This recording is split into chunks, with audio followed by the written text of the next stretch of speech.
Yo Rap, this is Elvin at naka-Spiderman tayo at computer technician tayo ngayon for today's video mga trops. Sana maayos kasi technician wannabe tayo ngayon, baka siranician. So pa-flash tayo mga trops, papakita ko sa inyo. So ito mga trops, ang hacking loob ng aking CPU. Ang problema ng computer ko mga trops, nagpapatay hindi siya nagtutuloy sa magkaroon ng display sa monitor. Itong CPU patay hindi lang siya.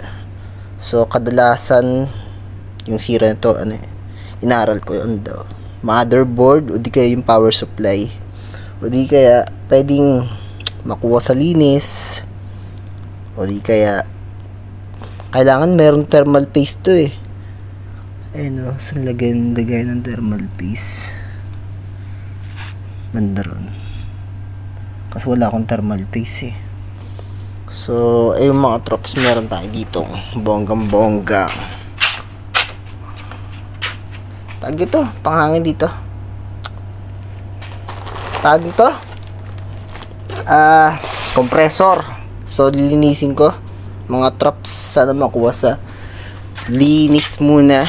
Ayan, pagkatapos kadalasan sira nito yung power supply, o di kaya yung motherboard, o di kaya yung BIOS niya nagre-reset. So itong dalawang memory niya try ko pagpalitin, tapos i-reset ko para ma-reset yung password tuloy, yung sa BIOS daw. Ayan po, sana tama yung inaaral ko mga trops. So let's go.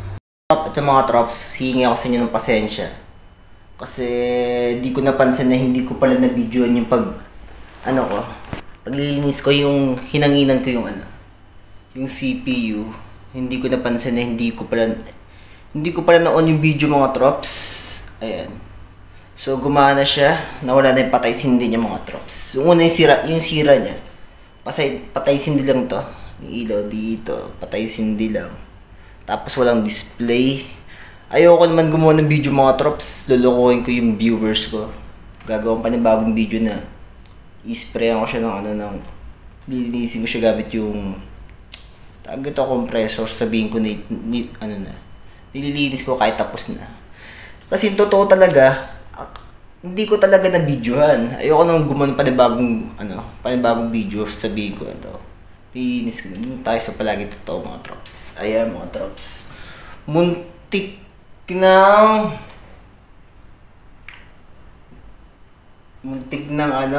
masira mga trops. Alam yung mga trops, yung dating computer na tinanggal ko yung RAM, tapos binalik ko. Baliktad yung pagkakabalik ko, umusok yung mga trops. Buti hindi pinabayaran sa akin ng may-ari. Hindi ako may-ari ng ng computer na yun. Pero ngayon, siyempre sinurubol ko mga trops. Hindi umusok. Siyempre, tututo tayo sa pagkakamali natin mga trops. Ito yung unang computer na naayos ko. The rest, sinira ko mga trops. Hindi na tayo siranician, paunti-unti. Parang ayoko na ibenta itong computer ko mga trops. Kasi binibenta ko itong mga computer ko mga trops. Mga halagang kahit siguro 6K, 5K, kung magkakasundo tayo.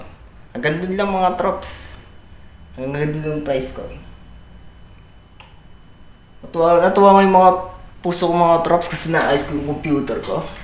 Syempre kung papagawa ko pa sa technician mga trops, aabot to ng pakasingilin ako ng 1.5, 2.5. Estimate ko lang yun, diba? Tapos sabihin, ganito yung sira ng computer mo, ganito, kailangan natin bumili ng ganito, ganyan. Sa YouTube mga trops, halos lahat na nandun na pwede mo maaral, diba? Marami ng ngayon, graduate sa YouTube University. Yun. Yung dating computer na kinikento ko sa sira ko, hindi yun kung kani-kanino lang, sa school yun. Musok siya. Tapos natakot na ako, na-trauma na ako mag-aaral na mag-ayos-ayos ng computer. Pero ito, syempre, may computer tayo. Mag-self-study ako na, syempre kung masira to, wag naman sana. Pero di may iwasan yun. Ako na uli, mag-aaral na mag-ayos na to. Ayun lang mga trops. Nakikita nyo yung setup ko. Ang kalat. Yun lang mga trops, hanggang sa muli. Kita kits!